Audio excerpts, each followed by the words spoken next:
I want to talk about the ramifications of a woke military. Yeah. Because the wokeness has spread far and wide to the point where one of our generals is saying, so what's so wrong about reading Mao and doing all these things? And we make jokes about basic training and soy boys coming out, I guess.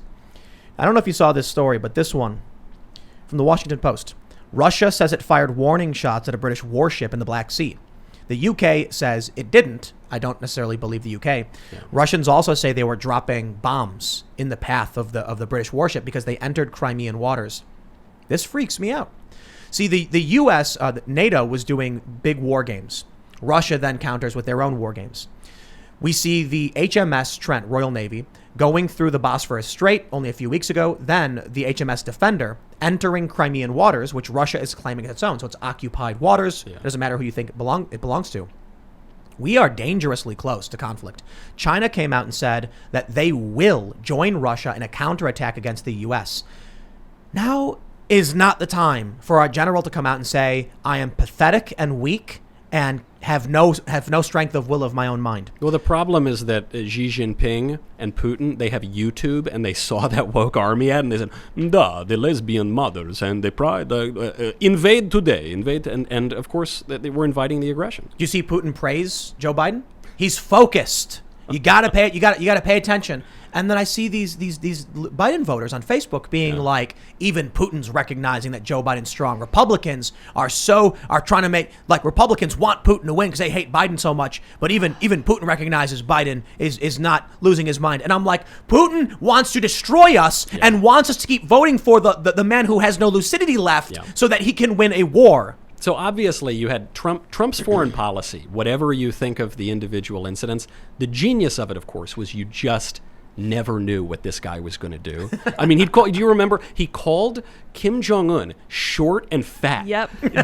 just because he had insulted. I mean, this is a pretty wild guy. He took out the top general. He was called a dotard. He was called a yes, that's right, a dotard. Yeah, and so he goes in but then he assassinates Iran's top general. He drops bombs in various places, but it totally unpredicted, right? Then he pulls some troops out. With Biden just is the avatar of the liberal establishment, right? He's just the same guy, the top brass in the Navy talking about, it's just whatever is in the zeitgeist, that's what Biden is. And the sad fact is, if you know that you're going to get a traditional liberal establishment foreign policy, of course you're going to aggress in the South China Sea if you're Xi Jinping. Do you really think the American people are ready for a war to defend Taiwan? No. No way. Not to get involved. And I've been advised, I think, were you going to say Steve? Yeah. He was explicitly like, no, we're not. It's Silicon Valley. He's called it Silicon Valley West. We lose Taiwan. We lose our computer chips. No more trucks, no more cars, no more computers. You think the American people are seriously concerned at the moment about deterring Putin from further aggression in Crimea? Oh, no. It's so far away. If it was Cuba, yeah. I don't even know about that. I think they're so concerned about, like, look, a general came out and said he's reading Mao and Lenin, and he's having the troops study the real history to understand this country. Wow. Yeah, it's you just feel so crestfallen. It's so. I mean, we were joking about how we need to make it even more depressing, but it does. Truly, you've got to on the first step to recovery. You need to recognize that you've got a problem. This rot runs so deep. I do still think there is some hope. I think there's a glimmer of hope because the American people are repulsed by this sort of thing, but they're really depressed by it, I think. When you see that Russian military ad, where it shows like this Super Chad? Ripped Super Chad, shaved head, and he puts the hood on, and then he's looking down, he's all angry, and then he jumps out of the plane and parachutes, and then he lands, he's got a bolt action rifle, and it's dark colors, and it's like, and you're like, whoa. Yeah, that's it. That's it. Then you see the other one where it's like going to the parade, and like, to be fair though, that was an Army ad. Yeah. And the Marine Corps ad is still a bit more, it's like a guy, he's walking down the street in a cyberpunk future, and then an advertisement pops up saying, buy shoes. And it's like, pointing out that people have no purpose. Yeah. And then he falls forward through the hologram and lands in the mud and gets up, and he's got a rifle, and they're like, go, go, go. And then he's moving through the woods. That was a bit more on point with war and conflict. Yeah. So maybe the Army is looking for administrators and the Marine Corps is looking for warriors. But right now, I mean, that actually does give me a little hope, right? And I'm sure the Marines are gloating over this. For sure.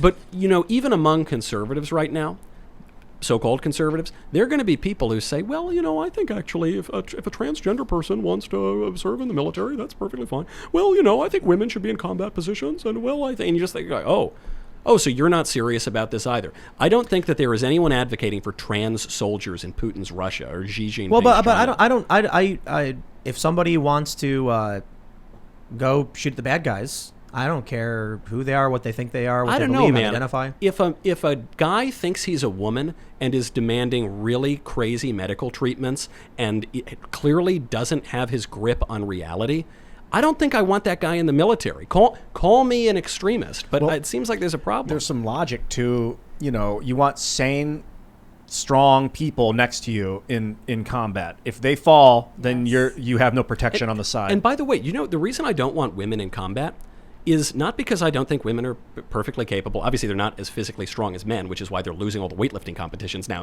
including in the Olympics, to men. But it's because I think it's wrong for society to send its women to go fight. I think it's disordered. I think men and women are different. I think we have different roles. We are complementary. We're not identical. And I don't want to live in a world in which I've got a lovely, graceful woman fighting my wars for me. Well, so the issue comes down to... I guess, what's the right word? You've got by any means necessary victories and moral victory. If you have a country that says we will send wave after wave of our own people, we don't care who they are, how tall they are, if they're a man, if they're a woman, or they're trans, they're gay, they're straight, whatever, we will give them a gun and send them your way. But don't you think, the fact is, women are just not as strong. This is not insulting to women. It's just a natural fact.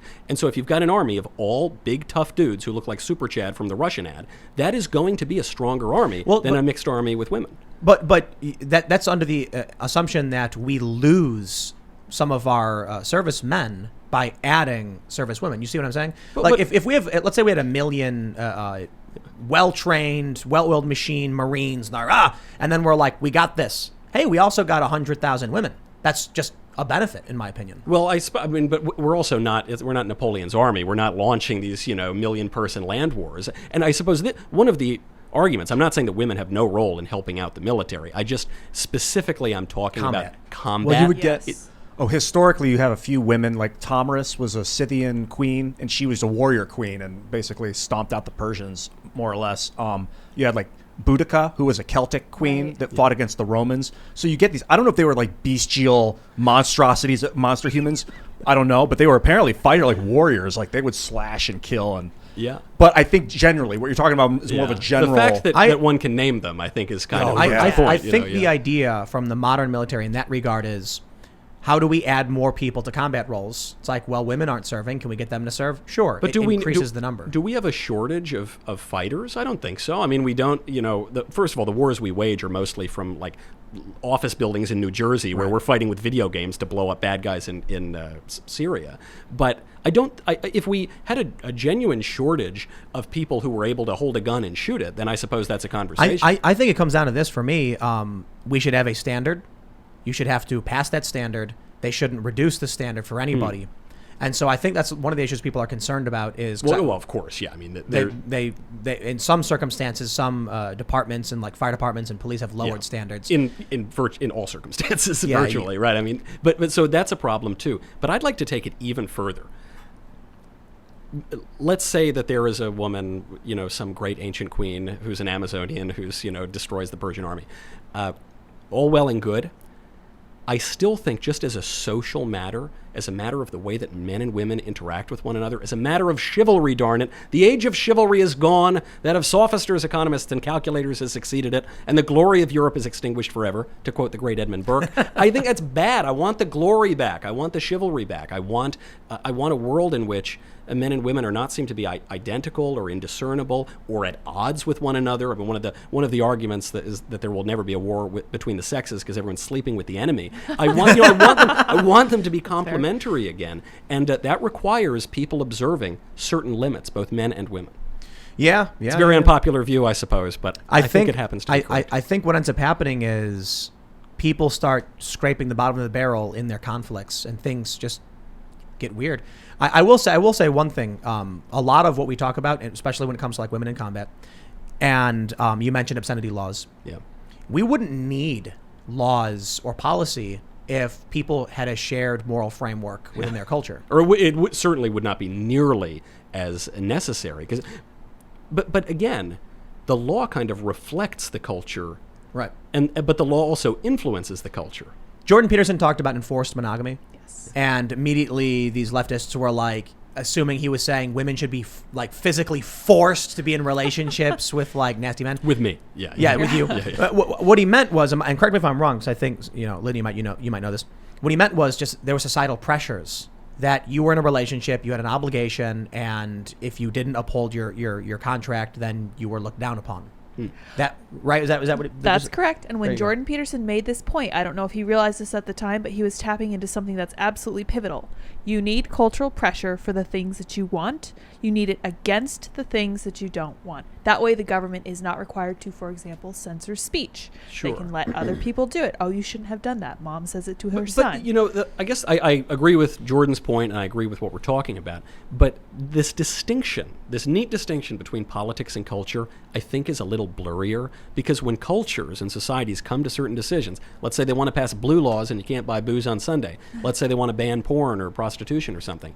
They come together and they have the social mores, and they reflect that in their law. And so these earlier ages, which had perhaps a more moral and upright, or at least virtue-conscious people, also had much stricter laws about obscenity and these sorts of things. But most people didn't need the laws. Right. It's an interesting conundrum how that occurs. And the laws in part form the people, and the people form the laws, of course. It's very blurry. There's a really great meme where it's a guy on his knee opening up a ring for a woman, and he says, "Will you enter into a government contract with me that guarantees you get all of my stuff and you can also leave it at any time?" Sounds like my life.